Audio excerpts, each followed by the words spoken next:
नमस्कार, स्वागत है आपका हमारे YouTube चैनल में। इस वीडियो में हम मैथ के कुछ इंपॉर्टेंट क्वेश्चन को देखेंगे। तो ये सभी क्वेश्चन परीक्षा में पूछे गए हैं, इसलिए आप लोग ध्यान से एक एक क्वेश्चन को समझते चलिएगा। इससे पहले और भी मैथ इस चैनल पे अपलोड हैं, तो उसको पाने के लिए आप लोग वीडियो के डिस्क्रिप्शन में जा सकते हैं, वहां से आपको उन वीडियोज का लिंक मिल जाएगा। पहला क्वेश्चन है कि दो ट्रेनों की चाल का अनुपात 5:7 है और पहली ट्रेन 3 घंटे में 300 किलोमीटर दूरी तय करती है, तो दूसरी ट्रेन की गति किलोमीटर घंटा में होगी। ट्रेनों के चालों का अनुपात दिया 5:7, माना चाल है 5x और 7x। माना ट्रेनों का चाल है, दोनों ट्रेन पहले का 5x और दूसरे का 7x है। अब कह रहा है कि पहला वाला ट्रेन है वो 3 घंटे में 300 किलोमीटर दूरी तय करती है। तो दूरी है 300 किलोमीटर और बटे समय है 3 घंटा। चाल बराबर दूरी बटे समय फार्मूला होता है, इसे सेट करेंगे तो 3 से काटेंगे तो यहाँ पे 100, पहली ट्रेन का चाल हो जाएगा 100 किलोमीटर प्रति घंटा। पहले ट्रेन का चाल 100 किलोमीटर, यहाँ पे पहले ट्रेन का चाल हमने माना है 5x, तो 5x के बराबर करते हैं। 5x बराबर 100, यहाँ से x की वैल्यू सॉल्व करके निकाल लेते हैं, x बराबर 20 मिल जाएगा। अब x का वैल्यू 20 हमको मिल गया, तो पूछ रहा है कि दूसरी ट्रेन की गति किलोमीटर प्रति घंटा में होगी। तो दूसरी ट्रेन की गति हम लोग 7x माने, 7x में x की वैल्यू ले जाके रखेंगे, तो 7 गुणे ये 20 होगा, 7 गुणे 20 हो जाएगा 140 किलोमीटर प्रति घंटा, जो कि बी वाला ऑप्शन बिल्कुल सही है। अगला क्वेश्चन कह रहा है त्रिभुज में ABC में BC की लंबाई AB की लंबाई से दोगुनी से 2 कम है। BC की लंबाई AB की लंबाई से दोगुने से 2 कम है और AC की लंबाई AB की लंबाई से 10 सेंटीमीटर अधिक है। तो यदि परिमित 32 सेंटीमीटर हो तो त्रिभुज की सबसे छोटी भुजा सेंटीमीटर में होगी। AB हमने मान लेते हैं, AB मान लेते हैं x है, माना AB की लंबाई है x सेंटीमीटर, ये AB की लंबाई है। अब कह रहा है कि AB की लंबाई से दोगुने से 2 कम है कौन? BC। तो AB की लंबाई BC बराबर हो जाएगा, यहाँ से BC AB की दोगुनी, AB है x, तो इसका दोगुना 2x हो जाएगा और 2x से 2 कम है BC की लंबाई। और आगे कह रहा है AC की लंबाई जो है वो 10 सेंटीमीटर अधिक है AB की लंबाई से, तो इसको x प्लस 10 लिख लेते हैं।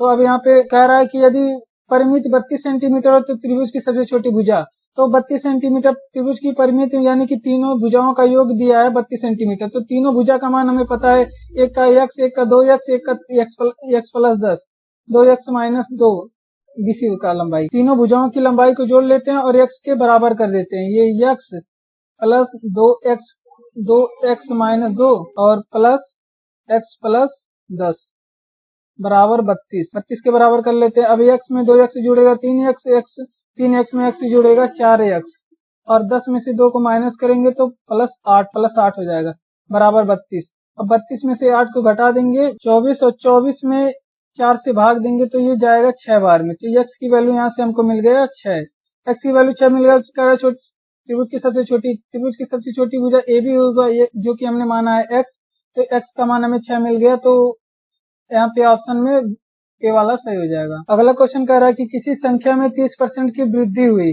फिर 30% की कमी हुई, दोबारा 30% की कमी हुई, संख्या में कितने प्रतिशत की वृद्धि या कमी हुई? शुद्ध कितने परसेंट की वृद्धि या कमी हुई? तो पहले 30% की वृद्धि होती है, माना वह संख्या है x, मान लेते हैं वह संख्या नहीं 100 मानते, माना वह संख्या 100 है, तो पहले कह रहा है 30% की वृद्धि, तो 100 का 130% निकालेंगे, 100 का 130% निकालेंगे। फिर कह रहा है कि अब इसमें फिर दोबारा से 30% की कमी हुई, तो 30% की कमी हुई तो इसके लिए 30 का 70% निकालेंगे, 100 में से 30 को घटाएंगे और 30 का 70% होगा, तो इतने का 70% निकालेंगे। फिर कह रहा है दोबारा से 30% की कमी हुई, तो इसमें से पूरे का 70% फिर से दोबारा से निकालेंगे, तो ये जाके हमारा आंसर आएगा जितना कमी होगा। चलिए इसको सॉल्व करते हैं। ये 2 जीरो से 2 जीरो कैंसिल और ये ऊपर 3 जीरो से 3 जीरो और कैंसिल, 3 जीरो से 3 जीरो और कैंसिल, नीचे बचा 10, 7 का गुणा 7 में करेंगे 49 हो जाएगा और नीचे 10 बचा है तो इसको 10 लिख लेते हैं। अब 13 का गुणा 9 में करेंगे 117 होगा 7 और 13 का गुणा 4 में होगा 52 और 11 हासिल, ये हो जाएगा 63। तो 637 हुआ, नीचे 10 बचा है 10 लिख देते हैं, ये एक अंक पे दशमलव लगा देगा, ये 63.7 हो जाएगा। पहले वो संख्या हमने माना था 100, अब यहाँ पे देखिए इतना कमी होने के बावजूद ये बचा है 63.7। अब कमी कितना हुआ इसको देखने के लिए हम 100 में से 63.7 को घटा लेते हैं, तो ये हो जाएगा 63.7 को घटाएंगे तो ये हो जाएगा हमारा 36.3। जो कि देख सकते हैं 36.3% की कमी हुई है। तो यहाँ पे वृद्धि इस वाले ऑप्शन में है, तो 36.3% की कमी हुई है, तो सी वाला ऑप्शन सही हो जाएगा। अगला क्वेश्चन कह रहा है कि अगला क्वेश्चन कह रहा है कि ABC क्रम से 4, 20 और 60 दिनों में किसी काम को पूरा करते हैं। तीनों एक साथ काम करते हुए उस काम को कितने दिन में पूरा कर सकते हैं? एक कार्य को 4 दिन में, और बी उसी कार्य को 20 दिन में, और सी कार्य को 60 दिन में करता है। तो ए का एक दिन का कार्य हो जाएगा 1/4, और बी के एक दिन का काम हो जाएगा 1/20, और सी के एक दिन का काम हो जाएगा 1/60। अब तीनों के एक दिन का काम निकालने के लिए तीनों के कार्यों को जोड़ लेते हैं, तो ये हो जाएगा 40 और 20 और 60 का एलसीएम लेंगे तो 60 हो जाएगा, और 4 से इसमें भाग करेंगे 15 बार में जाएगा, 15 का गुणा 1 में होगा, ये 15 ही हो जाएगा, प्लस 20 का इसमें भाग करेंगे 3 होगा, 3 का गुणा फिर वापस में 1 करेंगे, ये 3 ही होगा, फिर प्लस 60 का भाग 60 में करेंगे 1 बार जाएगा, और 1 का गुणा 1 में करेंगे 1 ही होगा। इस ऊपर सबको जोड़ लेते हैं, ये ऊपर 19 हो जाएगा बटे 60। अब यहाँ पे एक चीज ध्यान देने वाली बात ये है कि ये अभी तीनों का एक दिन का हमें कार्य पता है, अभी कितने दिन में तीनों इस काम को करते हैं इसको जानने के लिए उल्टा कर देंगे, तो ये अभिष्ट समय हो जाएगा, समय हो जाएगा इसका कार्य को करने के लिए 60/19, जो कि डी वाला ऑप्शन बिल्कुल सही। अगला क्वेश्चन देखिए, बहुत ही बढ़िया क्वेश्चन है। दो संख्याएं 7:5 के अनुपात में है, उनमें से प्रत्येक को 40 कम करने पर 27:17 के अनुपात में हो जाता है। संख्याओं के बीच का अंतर है, संख्याओं के बीच का अंतर पूछ रहा है, तो माना संख्या है वो क्रमशः 5x है और 7x है।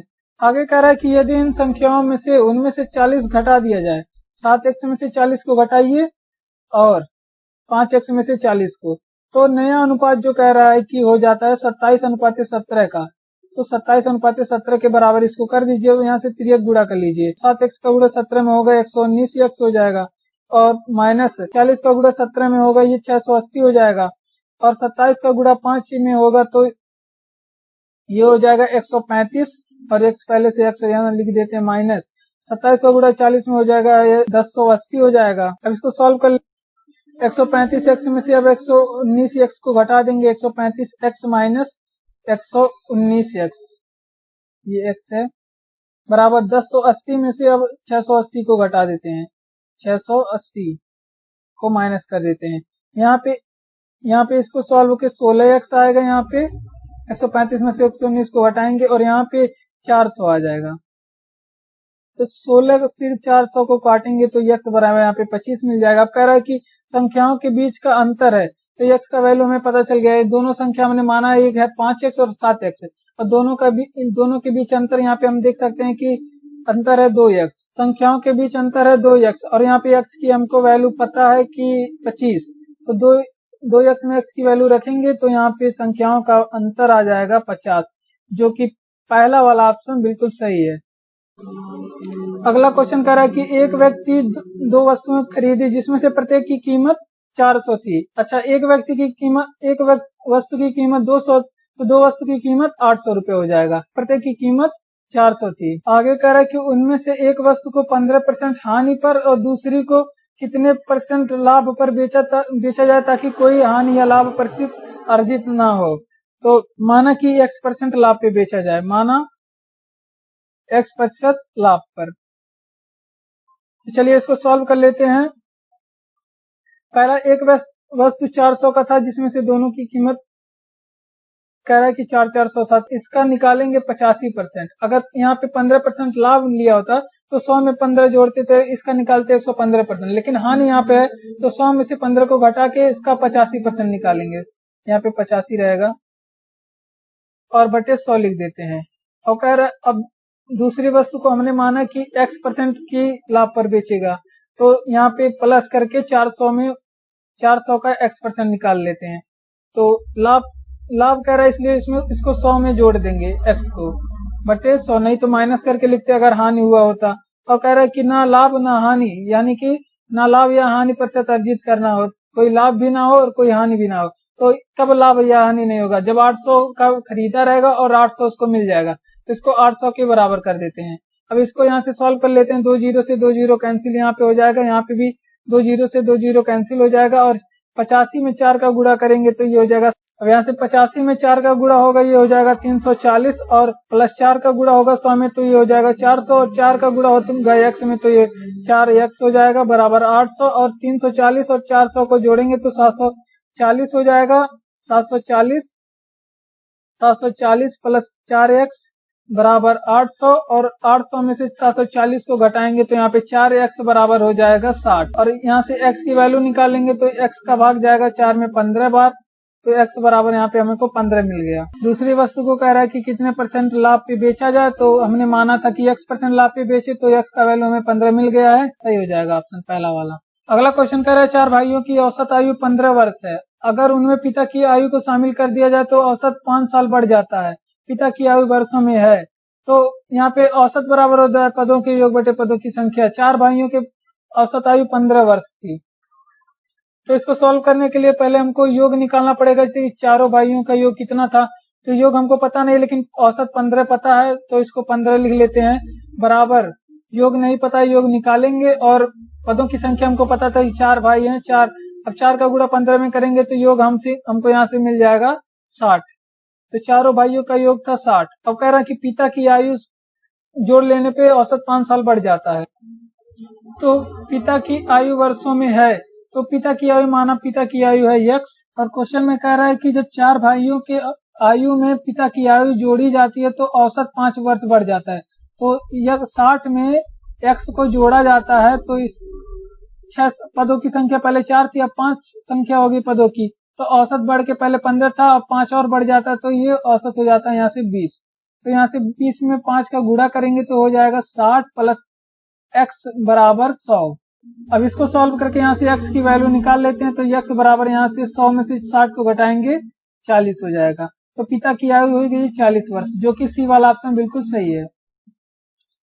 अगला क्वेश्चन बहुत ही शानदार क्वेश्चन है, कह रहा है कि एक किताब खरीदने पर 25% की छूट थी, एक बालक ने वह किताब खरीदी और नकद भुगतान करने के लिए उस पर 20% की अतिरिक्त छूट मिली और एक वफादार ग्राहक होने के नाते 10% की और छूट मिली, उसे 324 रुपए का भुगतान करना पड़ा, तो माना वह किताब कितने का था, तो माना किताब था x का, माना किताब x रुपए।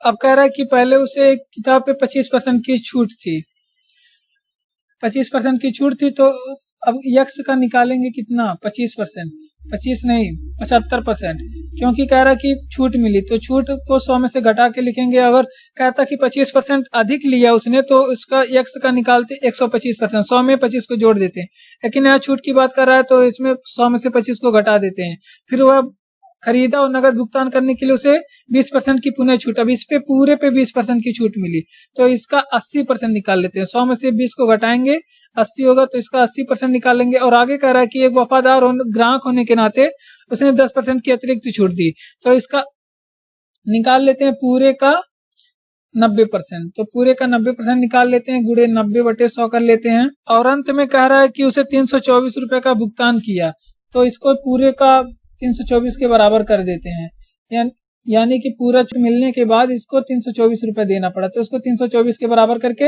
यहाँ से x की वैल्यू निकाल लेते हैं। अब यहाँ से 25 से काटेंगे 75 को 3 बार में और 25 से 100 को काटेंगे 4 बार में, और उसी 4 से 80 को काटेंगे तो 20 बचा, 20 0 से 0 ये वाला कैंसिल, और यहाँ पे 1 0 से 1 0 कैंसिल, और यहाँ पे 8, अब यहाँ पे 3 का गुणा 2 में कराएंगे तो वो होगा 6, और 6 का गुणा 9 में कराएंगे तो ये हो जाएगा 54, यहाँ पे 100 बचा है नीचे बराबर, इसको 324 के बराबर कर देते हैं, और यहाँ पे 100 यहाँ पे जाएगा इसको गुणे में, तो 54 बराबर हो जाएगा 324 गुणे 100।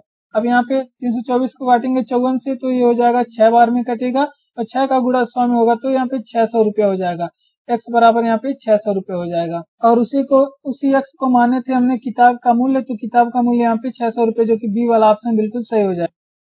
अगला क्वेश्चन कह रहा है कि एक व्यक्ति ने 1000 रुपए में एक वाहन खरीदा और उसे 1350 रुपए में बेच दिया, वाहन पर उसने कितने % का लाभ कमाया, तो पहले 1000 रुपये में उसको खरीदा और 1350 में उसको बेचा, तो देख लेते हैं लाभ कितना हुआ।